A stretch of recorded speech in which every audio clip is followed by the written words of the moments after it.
Douglas Bickford's 19th of May 2021. It's like 5:02 a.m. here in Christmas Valley. I quit drinking coffee. I quit drinking tea. Now I drink because of caffeine. Okay. I know now I'm at chocolate milk. Chocolate, hot chocolate. So I know there's a little, I don't know how much is in chocolate, but I know there's not near as much as in tea and caffeine. Now, every time I've gone down from drinking caffeine, right?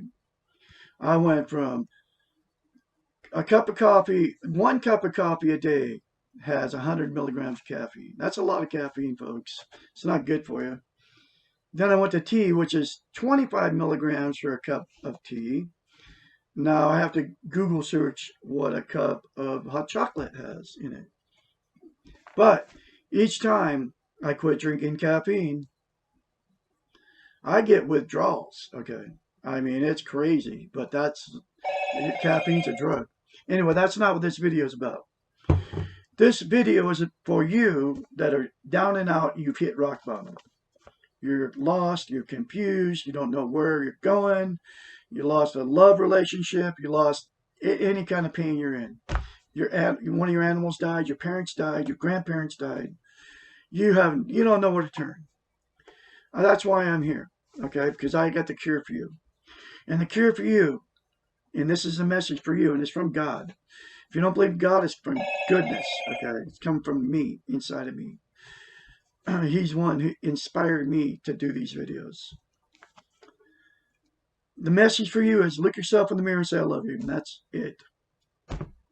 That's my message for you. Very simple.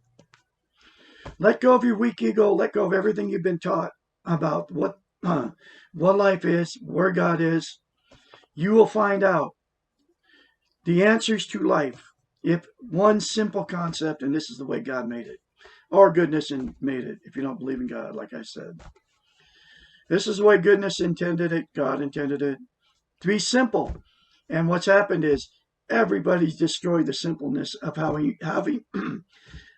find God, how to find yourself, and be happy. It's right in here. It's that void you feel. You feeling it right now if you're looking at me. Because I have enough faith in the Creator, in goodness. This video will find you wherever you're at. And when you're ready for that change, when you're ready to say that in the mirror, you're going to find Douglas Bickford out here teaching how to get self-esteem. Comes out of the book, The Portable Therapist. And I'm here. I'm living proof it works because it happened to me like 4.5 months ago. Because of the one simple concept. I love Douglas Bickford. I love my inner child. And I'm not going to live in the past or the future. Translation, I'm not going to live in anxiety, which is future, and I'm not going to live in guilt in the past. I'm going to live in the now because that's all I have. That's me. Anyway, this is from The Portable Therapist. It's by a doctor of psychology. Her name's Susanna McMahon. She has a PhD in psychology, folks, so she knows the brain. Okay. And I suggest you get the book and read it.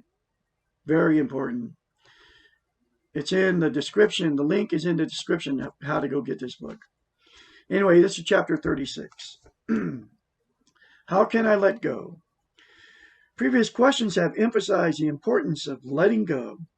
It has been mentioned that we need to let go of insecurity, guilt, anxiety, perfection, fairness, and our illusions and defenses. That was what the last chapter was. This sounds like a great deal to release. And if we do manage to let go all the above, what will be left? It is important to note that all these attributes are related to the weak ego, the worth that we receive from external resources. All the above serve to protect us from ourselves and to provide reasons to externalize or excuse our human behaviors. They all help to justify why we are the way we are and to prevent us from taking responsibility and from changing ourselves. When we let go of the need to be something we cannot be, perfect, we will discover that all we have left is humanness, our goodness, and our belief and trust in ourselves. That's why the television's so devastating to you. Turn it off, folks. It's illusion. It's not real. It takes you out of the reality of what you are, because we're all human. And I believe that's why it was created, but that's a whole other topic. We will be left with a kind, objective, and responsible self. We will be left also with the realization that we make mistakes, feel pain, and often do not know why. What is wrong with that? Question mark. The best way to learn to let go of anything is lovingly. Let go and love, folks, of all of it. This is what she taught me, and it works. Do not hate or fight what you're trying to let go of. Rather, honor it and realize that all these things, your past, your guilt, your defenses, and illusions, brought you to this place where you are right now. Whew, that's powerful. All these things made you what you are. And all of them worked for you because you survived. Think of all these things as tools, albeit faulty tools, but tools nonetheless because it got you here in right now. And now you need new tools. Better tools to get to where you want to be. Respect the old tools before you throw them away. Before you let go of those tools. It is always much easier to let go of something that we have outgrown than to let go of something we hate or are angry with. When we hate something and try to get rid of it, it tends to become sticky and to cling to us. When we lovingly let go and see the value of what we're getting rid of, it tends to slide away more easily. A good example of this is a relationship that you have outgrown. If you can focus on the good things in the relationship and what you learn from it, the leaving is easier and you tend to feel okay about yourself. But if you can only focus on the hatred and the negativity, the relationship will still exert its power over you and you are not free and not feeling okay about yourself. I still talk about what's going on, what happened to me, because this is like what happened to me. I was in this when I first left my wife of 3.5 years. I left in hate. I'm not even hate. I was destroyed because I loved her. Okay, and it never really turned to hate because because I loved her. I was trying to make the relationship work and it didn't work because I didn't have any self-esteem. It was all my fault. But because of this book, I've learned to let go in love, and it's sliding away now because I let go to all her and her family because it's all in the past. There's nothing I can do with it. And because of it, I gained self-esteem, and I'm sitting here on YouTube teaching self-esteem because of it. And I've become a different person now because of the whole 3.5 year. I had to go through it to become stronger and be able to accept the pain that we all get. And one of the most recent ones for me, I lost a cat I loved for 13 years yesterday.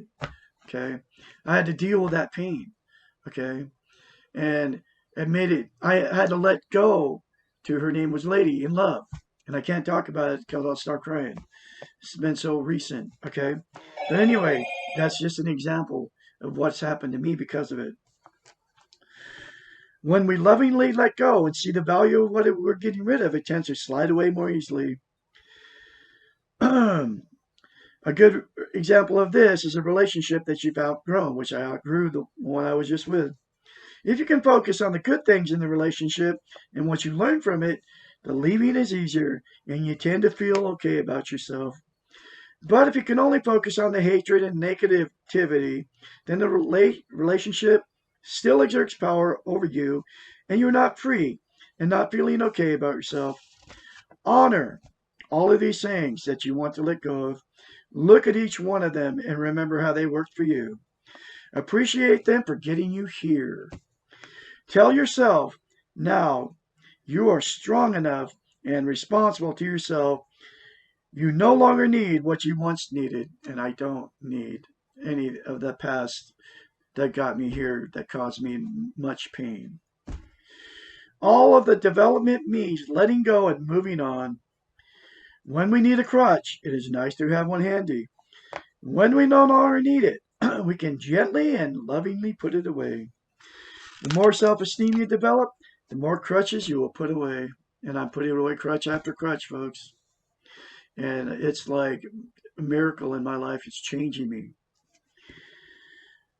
The crutch only becomes an implement when you no longer need it. Letting go is a process. It takes time. I've been at this for over, I've been going through this for over 6 months. It is an easier process when you're done with love. And that's it for that chapter. You got to let go and love, folks. The first thing you got to do, though, is look yourself in the mirror and say, I love you, and start the process. Once you start that, then it'll all start happening for you. But you got to, that's the first step, is gaining self-esteem, self-love. And that, looking in the mirror and say, I love you, will work for you. I guarantee it. And that's why you'll find Douglas Bickford on the internet. I'll have more later for you. Folks have a great day out there.